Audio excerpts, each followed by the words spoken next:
Phishing is a social engineering attack where individuals are targeted by making them fear or creating an uncomfortable circumstance. For example, they'll receive an email saying that their bank account has been locked or there's been fraudulent activity on their bank account. And there's a link which they're invited to click on. And when they click on that link, they get to a web page that looks like their financial institution, like their trading account, but really isn't. So what these cyber criminals are trying to do is to trick individuals into providing their credentials for access to their online accounts by telling them, like I was saying, their accounts are locked, there's been an issue with their financial institution, and they go and click on this link, enter their credentials, and their credentials end up in the hands of the bad guys. They can then log into the accounts and transfer money out of the online bank accounts. They could sell off stock in a stock portfolio and transfer money out.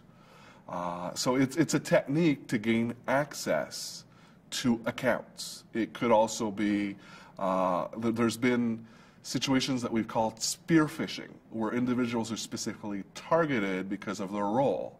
So, for example, an individual or a group of individuals who work for an organization would receive an email looking like it comes from their IT department, inviting them to change their password to their online email account, their web email account for the company. And when they go to this form, well, they're actually getting the credentials stolen so the bad guys can get in there and view what's in their email account. What do they get out of that? Well, they get intellectual property, they get privileged information, they get confidential documents, which can be resold or simply used to gain a competitive advantage. So you can imagine a espionage type attack where individuals are being targeted and having their accounts stolen so that somebody can gain access to intellectual property and reuse it for a financial gain.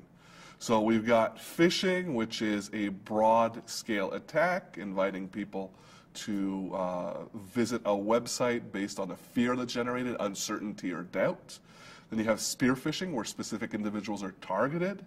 And then you have more target attacks.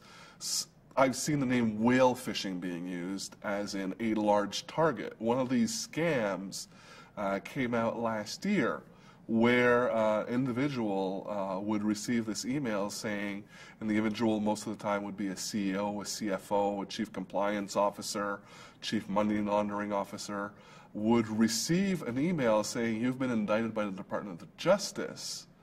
Please log into this website or please access this website to view the indictment. And when they went to the website, well, the website wasn't in fact Department of Justice site or anything like that. It was in fact a malicious site that injected a keystroke logger, for example, in the person's browser, so that anytime the CEO would log into the intranet, his bank account or anything like that, they would steal his credentials and be able to access these accounts.